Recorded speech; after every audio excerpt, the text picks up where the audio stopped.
And as a parent, I'll do just about anything to keep my kids safe, no matter how old they get. But should college students be allowed to carry concealed weapons on campus? Will it make any of them safer? Will it save lives? Coming up, lawmakers from one state talk about the debate raging in their state right now.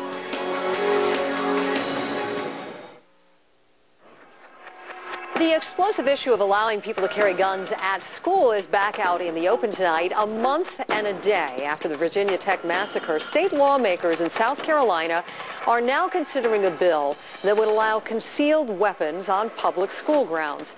It has already made it through one subcommittee, and with me now is Robert Butler, Vice President of Grassroots Gun Rights, South Carolina, who testified in support of the bill, and South Carolina State Representative Todd Rutherford, who thinks the idea on guns on campus is a very bad idea. Gentlemen, welcome. Thanks so much for being with us. Thanks for having us. So, Robert, I want to start with you tonight. This bill would allow students on campus, at university parties, at sporting events to carry concealed weapons. I want to put up on the screen what qualifications they'd have to clear to do that. They'd have to be at least 21. They'd have to have 8 hours of training. They'd have to have criminal and mental background checks. Is this really going to make schools any safer? Yes. How?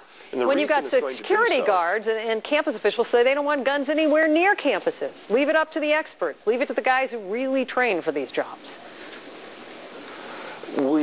It's really not worth getting into talking about their training. What I will say is that at the subcommittee, one of the chiefs of police said that when their policemen show up, they fire 7 to 9 rounds and never hit anything.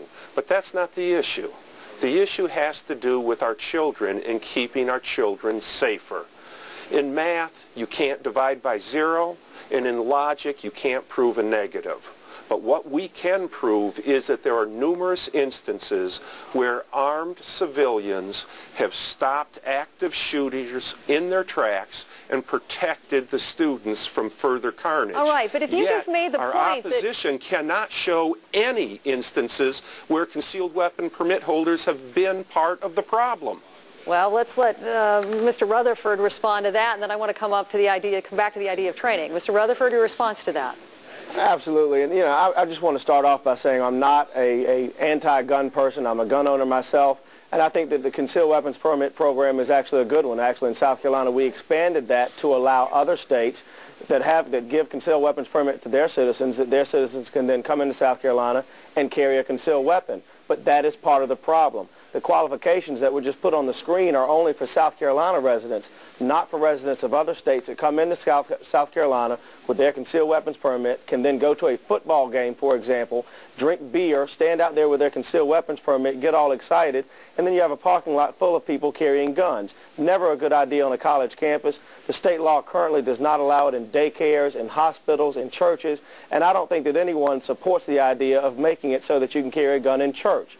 It's a bad idea to allow guns on college campuses, not because it's anti-NRA or anti-gun owner, but just because security guards and police officers are already on those campuses. They take care of security on those campuses, and we don't need every individual carrying guns there. And those security guards, Robert, have said they believe that allowing concealed weapons would actually escalate the fighting. But I want to come back when you said that you didn't want to get into the training issue. If cops fire as inaccurately as you just depicted, what would make you think that students would keep other students any safer if they're not going to have nearly the training as professional law enforcement representatives? Well, first of all, you're confusing the issue. The issue is not so much having students carrying firearms, because most students aren't old enough to be able to qualify for a concealed weapon permit. The issue is allowing the parents of these students to be able to possess these firearms while they're dropping their children off at school, while they're picking their children up at school. As it currently stands, if a concealed weapon permit holder drops their child off or picks their child up at a school or a college with a firearm on their person, they've committed a felony. All right, but Todd, that would not have saved any lives at Virginia Tech. You get the quick final thought. It would not have saved any lives, and it's not necessary legislation. We have enough school resource officers, and we have enough police officers in our schools to take care of those. We don't need every citizen firing off rounds at anybody they think is a threat or a danger in our school. Todd Rutherford, the representative from South Carolina, thanks for your time. Robert Butler, appreciate yours as well. We're going to move on now.